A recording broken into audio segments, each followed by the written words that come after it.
This interview is brought to you by the LGR Series, which recenters the discussion on how local government reorganisation can succeed by placing communities and councillors at its heart.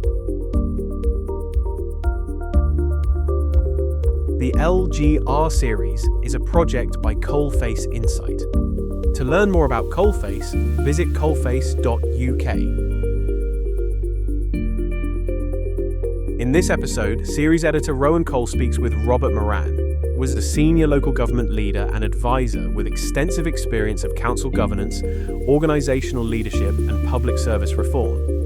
He served as Chief Executive of Elmbridge Borough Council from 2007 to 2022, leading the authority through a prolonged period of strong performance, organisational stability and cultural change, including the development of a widely recognised compassionate council approach. Prior to this, he held senior roles at Elmbridge as Assistant Chief Executive and at the London Borough of Merton as Head of Regeneration.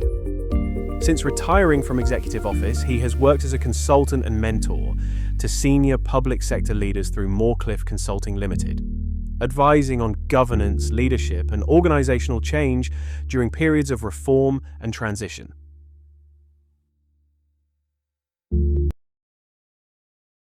From structure to authority, why reorganisation only works when governance is taken seriously. An interview with Robert Moran. Local government reorganisation is often framed as a structural exercise. Boundaries change, councils merge, and committees are reshaped. Structure matters.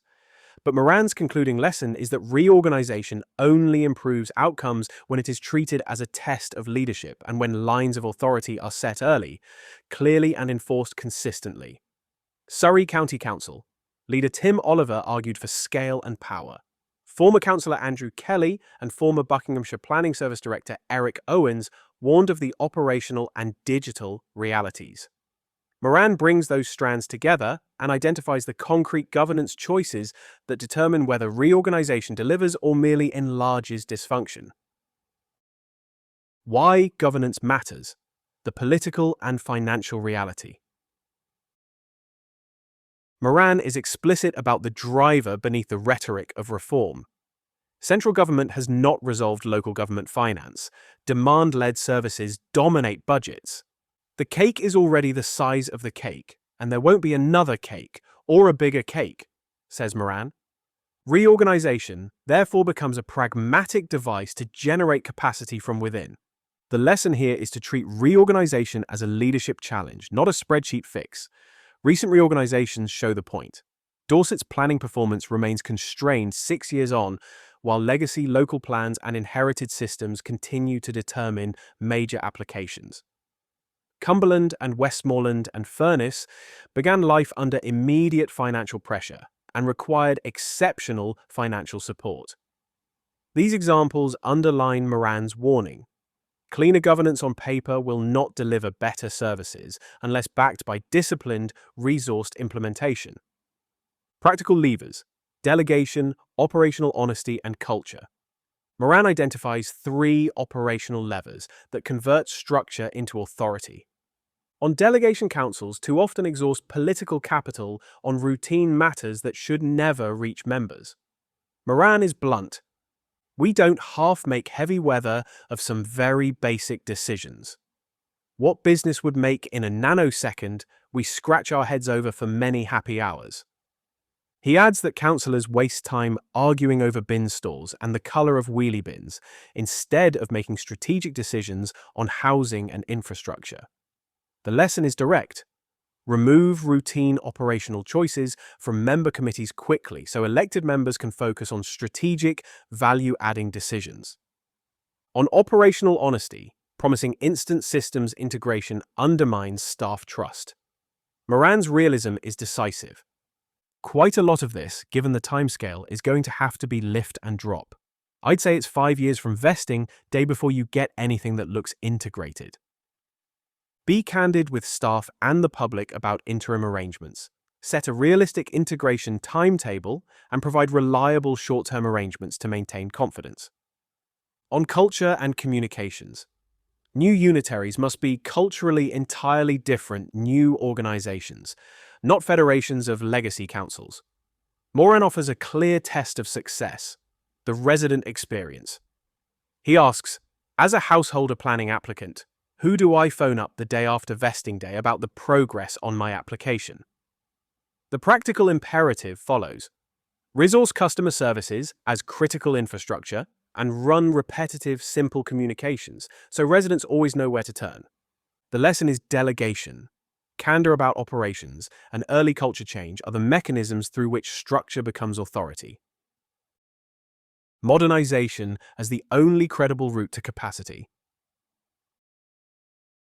Running through Moran's critique is a harder reality. Reorganisation cannot create capacity unless councils are prepared to modernize how they work.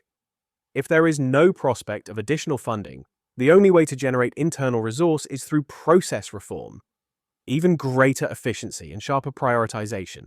The key way to create additional resources from within the sector will be to modernize processes and re-engineer priorities, taking 5 steps rather than 1 to be radical and ruthless in focusing on what residents want and what service standards we can afford. Ultimately, community and individual safety must be the bedrock. That requires councils to leapfrog beyond incremental change. Moran's point is not about efficiency theatre, renaming teams, transformation that is little more than rebranding and the like, but about being willing to take those 5 steps rather than 1. It is to re-engineer processes, simplify decision pathways, and be driven in doing what residents actually value and what service standards are realistically affordable. Making heavy weather of routine decisions is not merely cultural. It is a failure to modernize systems and workflows that should already have been addressed.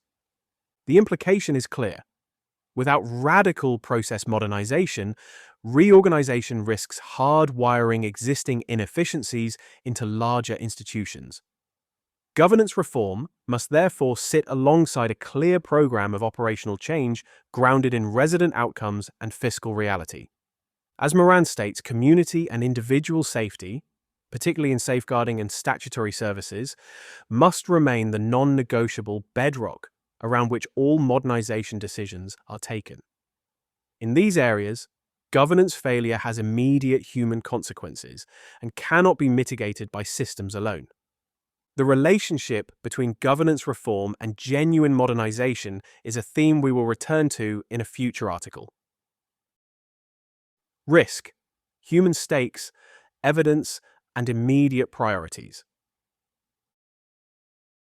Moran stresses that governance failure is not merely bureaucratic. He deliberately contrasts routine garden variety disputes with services where failure has immediate human consequences. He warns, the at-risk register, for example, kids can die. And he is equally stark about the legal and moral consequences.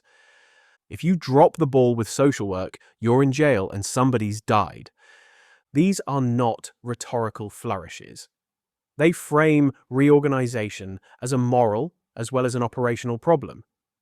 Safeguarding and statutory social work must be preserved through transition. The independent review of Northumberland put the point plainly. The council had lost its way, describing a dysfunctional organisation, a climate of fear and intimidation, and a culture promoting suspicion and mistrust. The review also records that the Interim Executive Director of Resources issued an S-114 determination that the council had committed unlawful expenditure in relation to international trading activity. They frame reorganisation as a moral as well as an operational problem.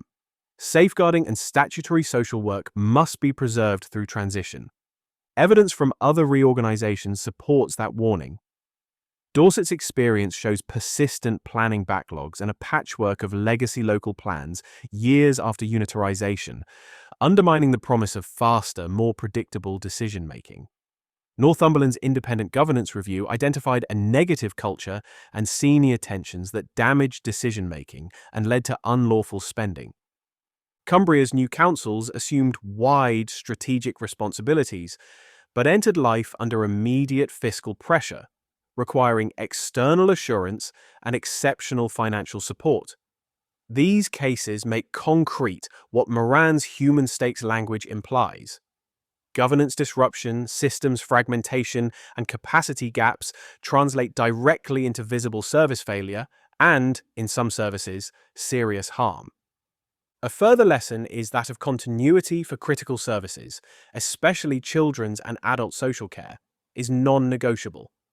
Protect statutory teams, ring-fence expertise, and publish clear continuity plans that show where responsibility sits and how urgent cases will be handled on day one and beyond. Immediate priorities for shadow and new authorities. Appoint and publish. Appoint the chief executive and shadow leader within the first month and publish a simple accountability map showing who is accountable for each statutory and operational function. Secure the resident experience for vesting day. Publish and resource a Who Do I Phone on day one. Plan and staff the signposting/customer service function to resolve the majority of queries. Delegate quickly. Implement a 6-month delegation schedule to remove routine operational decisions from member committees so councillors can focus on strategic choices. The key takeaway: local government reorganisation is a test of leadership, not a technical tick box. Councils that treat it as structural tidy-up will struggle. Councils that redraw authority, enforce delegation, and set a disciplined culture from the outset have a chance to emerge stronger. Lines on a map do not deliver homes, infrastructure, or trust. It's clear lines of authority that do. That was our interview with former Elmbridge Council Chief Executive Robert Moran. We thank Robert for speaking with the series. Learn more about the LGR series. Visit localgovernmentroganisation.co.uk. Do you have experience with local government reorganisation that you think others would benefit from knowing? Contact us today via the website. Subscribe today from wherever you get your podcasts.